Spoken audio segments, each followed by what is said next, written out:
بسم الله الرحمن الرحيم نحمده ونصلي على رسوله الكريم أما بعد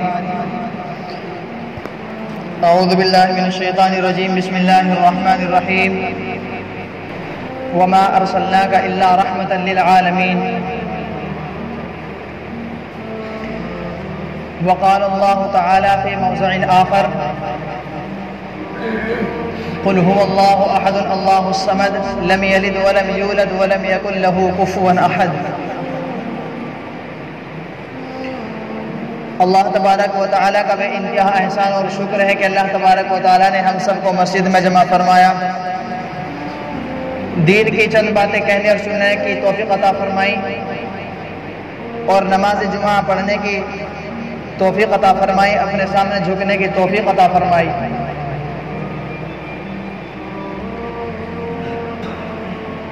سب سے پہلی بات تو یہ ہے،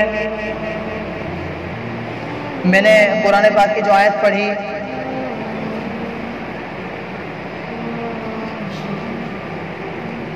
وَمَا أَرْسَلْنَاكَ إِلَّا رَحْمَةً لِلْعَالَمِينَ،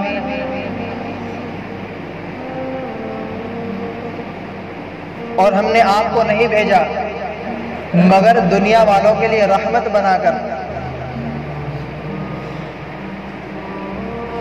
اس وقت جب ہم دیکھتے ہیں کہ اللہ کے نبی صلی اللہ علیہ وسلم کی شان اقدس میں کوئی بھی کتا آتا ہے اور اناپ شناپ بک کے چلا جاتا ہے، اللہ کے نبی صلی اللہ علیہ وسلم کی شان میں گستاخی کرنے والا کوئی بھی ہو، جس نے بھی اللہ کے نبی کی شان میں گستاخی کی ہے، اس کا انجام ہمارے سامنے ہے۔ جو لوگ پاور میں ہیں اور پاور میں رہ کر کے ان لوگوں کو بچا رہے ہیں جنہوں نے اللہ کے نبی کی شان اقدس میں گستاخی کی ہے، چند دن کے لیے سیکیورٹی مل سکتی ہے، لیکن جب اللہ کی طرف سے پیغام اجل آئے گا اس وقت کون سیکیورٹی دے گا؟ حقیقت یہ ہے کہ اس وقت میرا بتانے کا مقصد اور منشا صرف یہ ہے کہ مسلمان بزدل ہو چکا ہے، مسلمانوں کا ضمیر مر چکا ہے، مسلمان نوجوانوں کو ہوش نہیں، لڑکیاں بازی کرنے سے فرصت نہیں، میوزک اور گانے سننے سے فرصت نہیں، والدین کی نافرمانی کرنے سے فرصت نہیں۔ مسلم قوم کا جو مستقبل ہے وہ مسلم نوجوان، اگر آج ہم دیکھیں تو یقیناً یہ تمام حالات ہمارے سامنے ہیں۔ اللہ کے نبی صلی اللہ علیہ وسلم کی شان اقدس میں گستاخی کرنے والے نپور شرما، نوین جندل ابھی تک اریسٹڈ نہیں، وجہ کیا ہے؟ مسلمان بزدل۔ ہارون رشید نے ایک مرتبہ امام مالک رحمۃ اللہ علیہ سے پوچھا کہ اگر کوئی اللہ کے نبی کی شان میں گستاخی کر دے تو مسلمانوں کو کیا کرنا چاہیے؟ امام مالک رحمۃ اللہ علیہ نے ہارون رشید کو جواب دیا کہ مسلمانوں کو اپنے گھروں سے نکلنا چاہیے اللہ کے نبی صلی اللہ علیہ وسلم کی محبت میں۔ پھر ہارون رشید نے پھر امام مالک سے سوال کیا کہ اگر پھر بھی مسلمان نہ نکلے اور ان کو اس بات کی خبر ہو کہ فلاں شخص نے اللہ کے نبی کی شان میں گستاخی کی ہے، اس وقت امام مالک رحمۃ اللہ علیہ نے کہا کہ مسلمانوں کو پھر جینے کا کوئی حق نہیں ہے۔ آج ہم دیکھ رہے ہیں حالات کس طرح سے ہیں، کس طرح حالات بنائے جا رہے ہیں، کس طرح سے مسلمانوں کے خلاف نفرت بھری جا رہی ہے۔ اگر مسلمان روڈوں پر نہیں نکل سکتا، احتجاج نہیں کر سکتا، پرامن احتجاج کرنے پر بھی پابندیاں ہیں، لیکن کم سے کم اللہ کے سامنے تو آ کر کے دو آنسو کے قطرے اللہ کے سامنے نکال سکتا ہے، کیا اس پر بھی پابندی ہے؟ حقیقت یہ ہے کہ مسلمان بزدل ہو چکا ہے، مسلمانوں کا ضمیر مر چکا ہے، اللہ کے نبی صلی اللہ علیہ وسلم کی شان اقدس میں گستاخی پر گستاخی کی جا رہے ہیں، لیکن مسلمان خاموش۔ یہ قرب قیامت کی علامتوں میں سے علامت ہے۔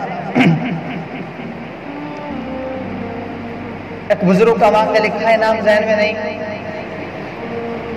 کسی نے ان کے سامنے اللہ کے نبی صلی اللہ علیہ وسلم کی شان میں گستاخی کی۔ ایک کتاب ہے علماء دیوبند کون، اس میں لکھا، اس میں نے پڑھا، تو کسی نے ان کے سامنے اللہ کے نبی کی شان میں گستاخی کی۔ انہوں نے کہا کہ خدا کی قسم، جب تک میں تیری گردن نہ اڑا دوں تب تک میں مروں گا نہیں۔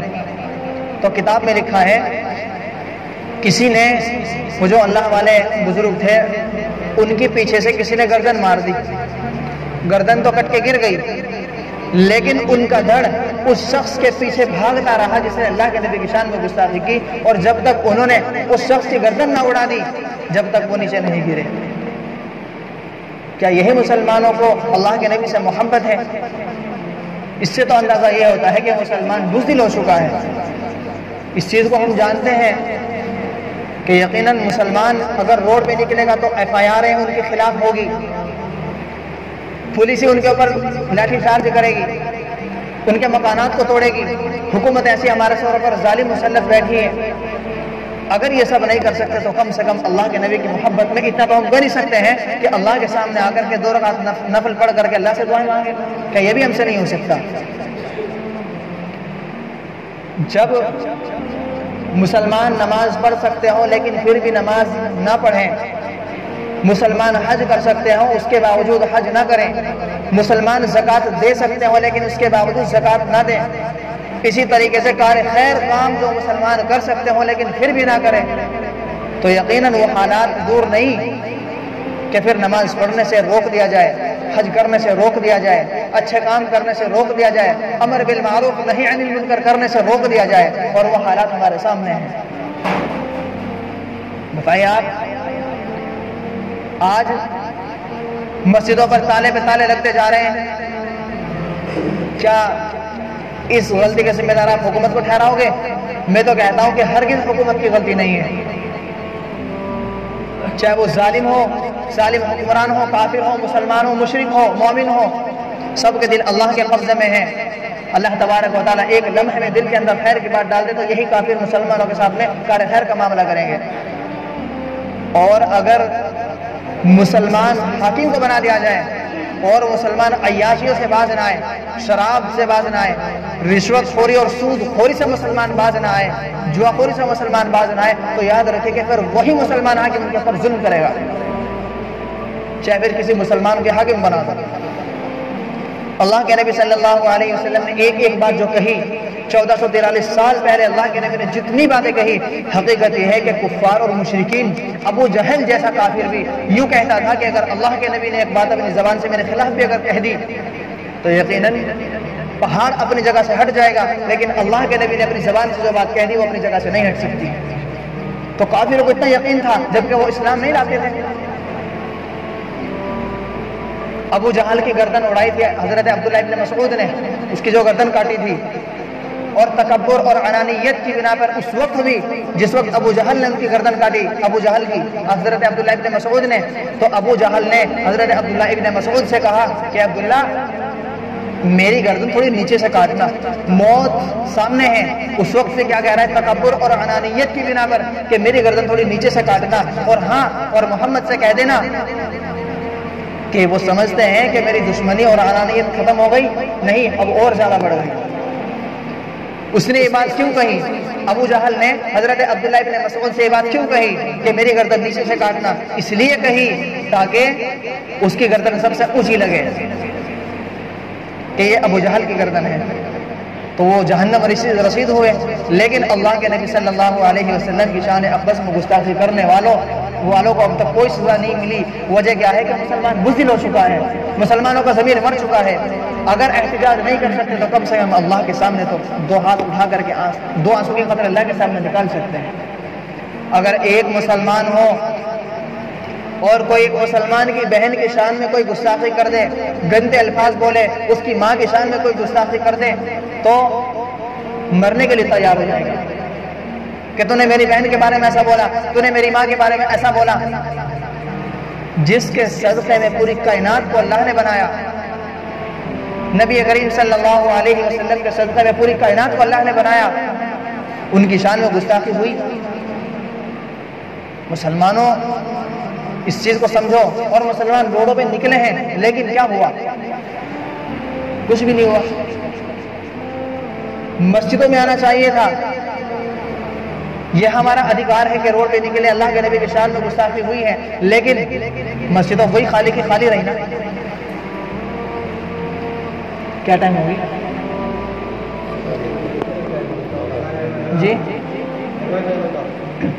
بہرحال بس میں زیادہ گفتگو نہ کرتے ہوئے صرف یہی آخری بات میں کہوں گا، اگر ہم کچھ نہیں کر سکتے، طاقت ان کے ہاتھ میں ہے، حکومت ان کے ہاتھ میں، سب کچھ ان کے ہاتھ میں ہے، تو کم سے کم ہم اتنا تو ضرور کر سکتے ہیں کہ 2 رکعت نماز پڑھ کر کے ان بدبختوں کے لیے اللہ سے دعا کرے کہ اللہ ان کو راہ گردن کو جلا کر کے بالکل خاک کر دے، ان کا نام و نشان مٹا دے جو اللہ کے نبی کی شان میں گستاخی کر رہا ہے۔ اللہ کے نبی کی شان میں جو بھی جس نے بھی انگلی اٹھائی وہ بچا نہیں ہے، لیکن یہ کام تو کریں گے نا بھائی آواز نہیں آ رہی، کیا نبی سے محبت نہیں ہے کیا بھائی؟ یہ کام تو کریں گے نا انشاءاللہ؟ زور سے بولو بھائی، نبی سے مجھے لگتا ہے نبی سے محبت نہیں ہے، انشاءاللہ ہم یہ کام ضرور کریں گے، 2 رکعت نماز پڑھ کر کے خاص اللہ سے دعائیں کریں گے، دعائیں کریں اللہ تبارک و تعالی ہم سب کو ان باتوں پر کہنے سننے سے زیادہ عمل کی توفیق عطا فرمائے۔ وآخر دعوانا الحمدللہ رب العالمین۔